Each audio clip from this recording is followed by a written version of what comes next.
Thanks for coming, everybody. Okay, I'm a little late, but we'll go ahead and get started. So, for this lesson, the morning message, I wanted to talk about Christian relationships. And I pulled some of this lesson from a class I gave on marriage, which I actually like a lot. And so I changed it around a little bit because the verses I have it's really about any relationship that's a Christian relationship. So friendships, family members, friends at the church.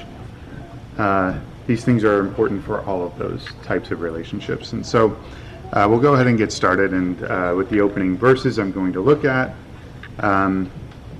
First things first, in a good Christian relationship, there are so many verses in the Bible about the importance of love, loving each other, and loving God. And with any relationship, one ought to be grounded and based in love. Just to pull one of plenty of verses one can look at for the importance of love in a relationship, John 13, verse 34. A new commandment I give to you, that you love one another even as I have loved you, that you also love one another. This is a very significant verse in the Bible. It's a significant time in the life of Christ. Christ is about to be crucified. He knows it. He's well aware of it. He knows that he's going to be leaving his apostles and leaving his disciples. And he's thinking about how they're going to behave when he's gone. And one of the most important things he wants them to remember, well, he's gone physically, right? So his physical body will be gone from them, at least for a while. And so one of the things he wants them to remember to do when he's not physically, in body there talking to them day by day, is to remember to love each other as he loved them. One of the other verses that I like to look at when it comes to the importance of love in a relationship is Matthew 22, verse 39. It's a fascinating verse, and I've, in the past brought this verse up for various lessons I've taught, because it's amazing to me that, Christ is being questioned.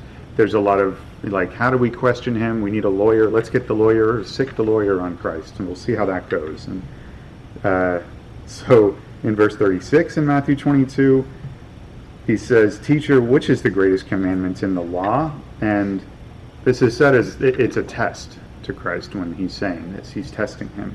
And what Christ says is, "And he said to him, you shall love the Lord your God with all your heart, and with all your soul, and with all your mind. This is the greatest and foremost commandment. The second is like it. You shall love your neighbor as yourself. On these two commandments depend the whole law and the prophets." It's another reason I love this part of the Bible, because not only does God give him the foremost commandment, he says, I'm also going to give you number 2. He's always doing extra credit. So,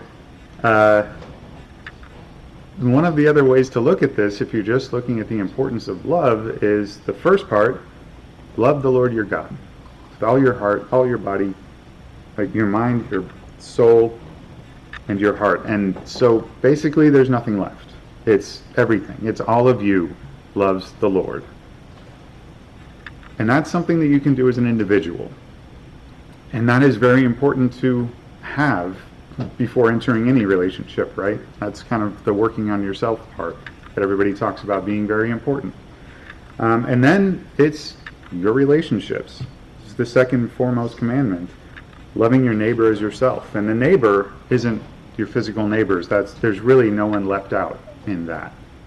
And so to love your neighbor as you love yourself is the second foremost commandment. And so this theme of love is one of the most primary things that we need to do as Christians. And when it comes to a relationship, yes, it's absolutely important to be grounded, to have that foundation of love in any relationship. And so, what does it really look like? It's loving someone is, it is a feeling. It's something that's in your heart, but it's also an action. It's also something that we show with our actions in life and in our relationships. One of the things that you can look at for what does it look like to love someone, because it is more than just kind of being nice. Being nice isn't always loving, to be honest. And it's certainly more than just not being mean as well. It's active in a way that Peter points out. If you go to 1 Peter chapter 3, I have this verse up on the screen. Peter is talking about a lot of how we treat each other in the church. He talks about how husbands and wives treat each other. And finally, he comes to, well, in New American Standard, the first word of verse 8 is the word finally. I believe it's ESV, or no, it's New American Standard is to sum up, and I think it's ESV that starts with the word finally, but you do get the sense that Peter is saying, all of these things I've told you about your relationships and how you treat each other, here's some actual things that you should be doing.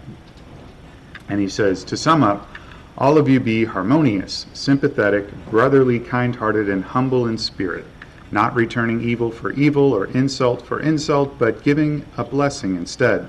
For you were called for the very purpose that you might inherit a blessing. So here are some actionable items that the Bible loves to give us, things that we can actually do to put the concept of love in your relationships into practice. And if you're doing these things, you're doing a great job in your relationship. It's really hard to do all these things all the time, and be honest, I don't go around thinking about me loving everybody all the time, but because it's a difficult one. When I was a kid and I read that verse about how Christ has a new commandment for us, that harkened back my thought of the 10 Commandments, and being a teenager and reading that made me think, oh great, there's an 11th one now. Okay, what's this one? I'll memorize that too. And it's to love others, as you love yourself. I'm like, oh, okay, that's easy, no problem. That's way easier than honoring my father and mother. But then I grew up and I realized, no, that's the hardest one. So, how do we put this into practice? I wanted to just start breaking down a little bit this part of 1 Peter and these actions that we can do in our Christian relationships. And how do we do it? And so, let's see. First things first, what do we do with these, I can call them virtues. What do we do with these virtues? Something like sympathy. How does it work in our lives? I sort of see three things with these virtues in terms of being in a relationship, a Christian relationship with someone. And again, family member, spouse, friend. First things first, have the virtue. So be sympathetic. That's the easy one. Although it's not always easy, because we're not all born with things like sympathy just kind of ingrained in us. Sometimes we sort of have to learn how these things work and how to be sympathetic. So you shouldn't be ashamed if you have to learn how to be sympathetic. That's okay. Not all of us get it early on and just have it naturally within us. So that's the first step, is to have it. Have sympathy. And the next thing, because just having it isn't really enough in a relationship, you have to be able to express it. And not just that, but express it in a way that's meaningful to the person you're in the relationship with. Because if your method of expressing sympathy is to just have a grumpy look on your face and be really quiet and just kind of, doing sympathy, it's probably not going to help in your relationship. If anything, that's going to be probably worse, because the person you're in a relationship with is going to say, that's how you do sympathy? That is terrible. I hate it. So express sympathy, but express it in a way that's meaningful to the person you're in the relationship with. And that can be tricky as well, because you sort of have to learn a little bit about other people and about how people perceive sympathy. It's not always obvious. I'll get into that when I actually get to it. But anyways, expressing the virtue is important. And then finally, the third thing with all of these virtues is to continue doing it into the future. Because, if you get it right once, that's great, good job. If this is a marriage relationship you're thinking about, it's probably going to be a long time. Hopefully, you have a long and happy marriage. So you're going to have to keep it going. If you fall short on one of these virtues for a while, you realize you're not doing it, that happens. it's pretty human, it's pretty normal, and you're going to have to kind of do some work to bring it back into your relationship. So, let's take a look at some of these virtues that Peter describes and how we act in love in a relationship, and sort of see how it plays a part in our lives as Christians. So the first thing on the list is harmonious. So that's a fun one, because there's a lot of ways you can think about this in terms of a relationship. What does it mean to be harmonious in a relationship? You could think of it as having common ground. Having things that you agree on is harmonious. Things you're similar on. The ultimate being, of course, and you could pretty much do this for all of these, is the ultimate would be studying the Bible with the person, right? Like the ultimate harmonious or common ground would to have two people that believe in the Bible, who believe in loving God, and they can share that with each other. But there's many things. There's, if you're in a relationship with someone that's a marriage, there's, 10,000 things that you're doing in a day where you're just like teamwork on things. And there's very important things that you have to agree on, like how to treat children and how to treat each other, and what you're doing on Saturday. There's a million things that you'll be thinking about and doing all the time. It's very teamwork oriented, and so common ground is important, but it's not everything, because we're not all the same, and that's fine. You can be in a relationship with someone that has this grounded faith and this grounded love in Christ, and then littler differences are fine. Little differences are actually kind of good, because you can learn a lot about yourself and about other people if you have some differences amongst people. We don't always have to be in a friendship with someone that is the same age and is from the same place and looks like us, because that's probably not really good for you. You're not going to really grow as a person that way. If you're grounded in the love of Christ, you can be friends with anybody.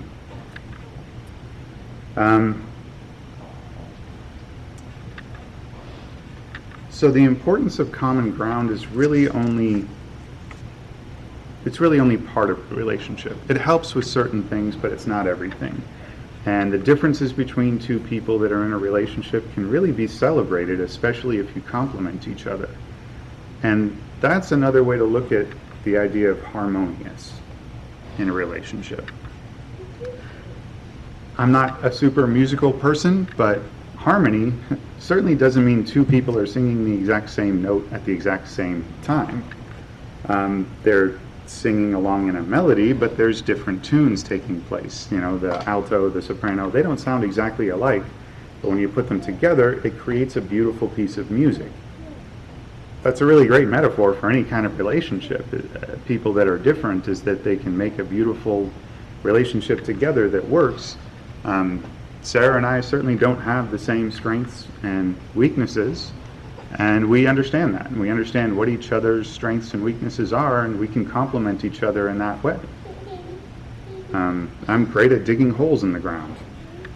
That's just a common joke in our relationship. Inside joke, sorry, I couldn't resist. But, if that's something Sarah knows, then we know what's going to happen if that has to take place. Sarah's great at ideas and plans, and she's great at talking to me about them and us working them out together. If I need the creative mind, I always turn to Sarah and say, what do you think about this thing I'm trying to do? Let's see. Oh, right. One of the things I was going to talk about is things aren't always harmonious in a relationship. There's discord at times. There's disagreements, sometimes small, sometimes big. It's important to work those out, though, in a relationship, because you're not just going to be harmonious all the time because you want to be. Sometimes when I think about the things that aren't working in a relationship, I think about not letting the conflict go too long, because one ought to work these things out to get back to the harmony part. One of the Jordan Peterson quotes I really like is, conflict avoided is conflict multiplied. So If a conflict arises and you just avoid it, you pretend it didn't happen, it'll just come up later and it'll be bigger. So don't worry, you'll have another chance at it. It'll just be harder.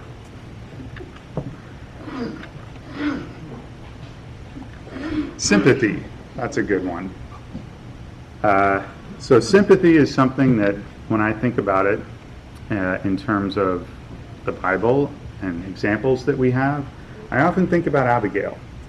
She's someone that I think have demonstrated sympathy in a way that was perfect because she was in a really difficult situation. She could see what was going on with David, and she was sympathetic to him. She understood what was happening, and she used that sympathy. I sometimes think of it as empathy because she could understand his point of view, but she was also sympathetic to David. And so when she acted, her ability to understand what David was going through and feel for him helped her diffuse the situation. It helped her save lives. You know, people were going to die if David went through with this battle. And Abigail prevented it with her ability to just kind of see what David was going through, to let David know she understood him, and to find a way to help him. That's why I think of her when I think of either empathy or sympathy as being one of the beautiful examples in the Bible that we have. You know, how awful would it be if Abigail approached David and said, I know why you're upset, because you're a hothead and you're hungry. So stop doing those things, okay? Here's some food, calm it down. Probably wouldn't have gone very well. I mean, if anything, that would have made him more angry. But no, Abigail was the type of person that really understood the situation well. And she used that to her advantage to solve the problem. And again, I mean, I don't know how many lives she saved, but I know that people were grateful to her for it.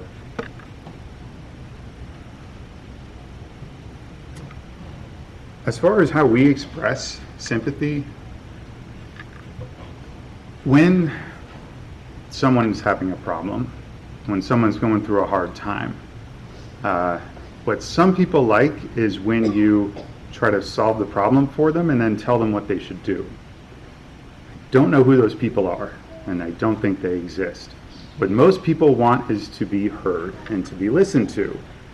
That's a little bit better of an expression of sympathy. I mean, listening to someone is a very effective way to provide sympathy. Advice is tricky.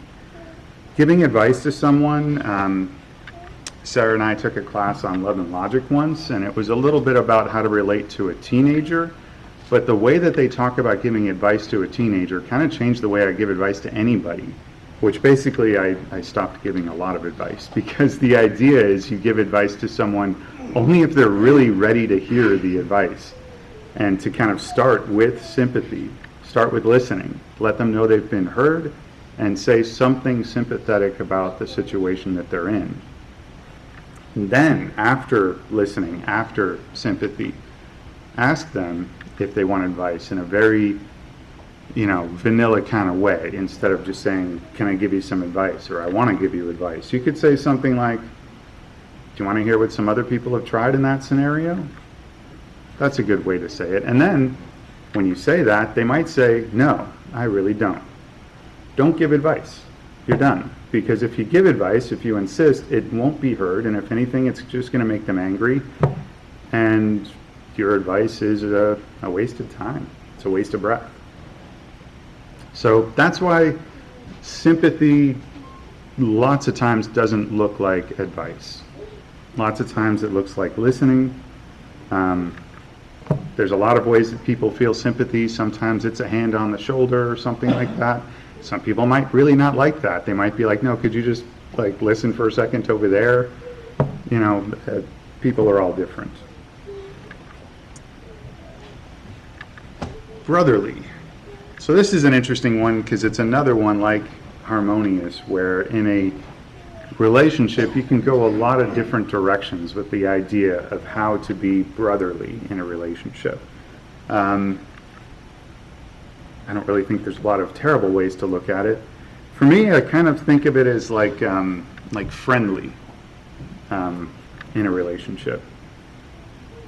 And that's not always straightforward and easy as well, because when I think about like being brotherly and friendly, I mean, that could kind of come with like, well, if you're being sympathetic, if you're being loving, I would think brotherly is just kind of there. And yes, these are all related, but at the same time, it made me think of the idea that, you know, we can really be hardest on the ones that we love. One of the things that I think I read in a book, I honestly forgot where I heard it, was, you know, do you treat your spouse with the same kindness you would treat a stranger? And that's a really tricky question to ask yourself, because sometimes it might be no. And you have to really think about that and go, oh man, sometimes I'm really hard on my spouse if they drop something or forget something, or, you know, I don't know, move something I didn't want moved, or whatever it is. You know, it could be a small thing where if a stranger did it, it'd be like, oh hey, no worries, don't worry about it. You know, you're going through a lot, you're busy. But with your spouse, or someone you love, or your mother, or your father, or, you know, you might be a little bit harsh with something that small. So when I think of reminders to be brotherly, they are an important reminder in a relationship, that it's a Christian relationship and it's someone you're going to church with, or in a family member, or a loved one in a marriage. Another thing that made me think about, or that I thought about with this idea of being brotherly, because I think of it as friendliness, kindness, is that being in a Christian relationship that's founded in love, you know, it doesn't always mean being nice. I mentioned that earlier. And it doesn't always mean being not mean. Have you ever heard of something called the magic ratio? I know my wife has, because she taught me about it. That was a really interesting one. John Gottman, I think is how you pronounce his name, but he did this study about positive interactions and negative interactions in a relationship, specifically in a marriage. Because, you know, yeah, they probably shouldn't be all 100% positive. And they really shouldn't be all 100% negative. You got to find some kind of balance there, right? And so he conducted this study on married couples and the number of positive and the number of negative relationships. It was an extensive study. It was long-term, and he found that the married couples that were most fulfilled in their marriage, longest-lasting marriages, least likely to be divorced, had a 5-to-1 ratio. So for every 5 positive interactions, excuse me, for every 5 positive interactions in the relationship, there was 1 negative. So that 5-to-1 ratio was about right. That was where couples hit that sort of sweet spot of being in a very good relationship that has the least likelihood of being divorced. So not all positive, certainly not all negative. I haven't talked a lot about the last part. How do we maintain it? How do we maintain the motivation to keep going? With each one, I mean, I keep sort of coming back to the idea of Bible study is the best way to maintain these things, to remind yourself that you need to act in love, and to continue to remind yourself of what that looks like. If you're having trouble with sympathy, study Abigail. You know, a study like that would refresh it for me, for sure. What's next? Kind-hearted. So this one, I did have some trouble discerning and just thinking, what is the difference between kind-hearted and brotherly? And I am very open to the answer, because there's a lot of ways to take that. They're very closely related. You know, that part about being kind to your spouse or to your loved one, it can really be difficult sometimes. Being kind to the ones you're closest to can be really hard. The idea of listening, I come back to a lot, because listening is something that, it's one of those things that didn't really come natural to me. I came from a family that liked to talk over each other a lot and just, keep going. And if you sit back and really listen, you realize, I don't think any of us are having the same conversation. We're kind of all having our own separate conversations and just kind of to each other. So, kindness to me often looks like listening.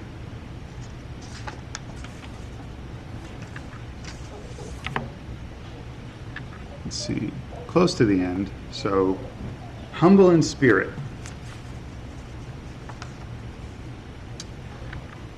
there's an importance to being humble as far as being a Christian, and there's countless verses one can turn to about the idea of being humble. When I was doing a sermon on wisdom, the first verse I put up was the beginning of wisdom. I forget it exactly, and my notes have vanished on me, but wisdom begins with fear of the Lord. Fear of the Lord is where you start in order to gain wisdom. Basically, all wisdom comes from the Lord, and if you're not humble before the Lord, you won't gain the proper kind of wisdom. Maybe you'll gain some worldly wisdom, but you won't gain the true divine wisdom. And so that, in and of itself, is humble. Humbling yourself, you would be lost at gaining wisdom without the concept of being humble. In a relationship, being humble, well, it helps in many ways. For one, you have the ability to see your own flaws. Better yet, you have your ability to work on your own flaws if you're humble. Another way it helps in a relationship is being happy for someone else's success. Not being bitter about it or not being angry about it. And this is easier said than done. I remember one of the things I read in a Jordan Peterson book is about how true friends want good things for their other friends. It's actually kind of a difficult quality to find in some friends, at least outside the church. Inside the church, not so much. People are pretty happy when something works out well for someone else. But again, it's one of those things that you might have to learn and doesn't always come naturally to everybody. And finally, the last part, not returning evil for evil, instead giving a blessing. So not returning evil for evil, it's another one of those things that's easier said than done. Evil for evil, to me, sounds like one of those downward spiral type arguments that it's really easy to get into with family members, spouses, ones you love. Someone says something that's a little bit harsh, and then the other person says something that's maybe a little more harsh than that, and then it just keeps pulling in. Those are hard to exit as well. Exiting them, looks like, taking a break or saying something kind or going for a walk helps, fresh air. But either way, Peter and the Holy Spirit and God, they all understand how difficult these things are for us, and that's why it's in the Bible, because we are only human, and we are certainly capable of returning evil for evil. Do unto others as you would like others to do to you. It's not really acting as they act and just doing the same thing they're doing. It's understanding how you would like people to act towards you. And, not returning evil for evil, but giving a blessing instead. That's another difficult one. But if there's something that maybe is evil in a way that's not 100% awful evil, but just not super nice. It can be just as hard to give a blessing or to do something kind in response to that. To keep that in mind, again, return to the Bible. Return to what is important. And finally, going back to the verse, I am out of time. But these things are all important, and these things give us ideas of how to act in love, because you were called for the very purpose you might inherit a blessing. So it's important to remember these things, especially love and especially how to put it into practice. And I'm glad that Peter wrote these down for us. So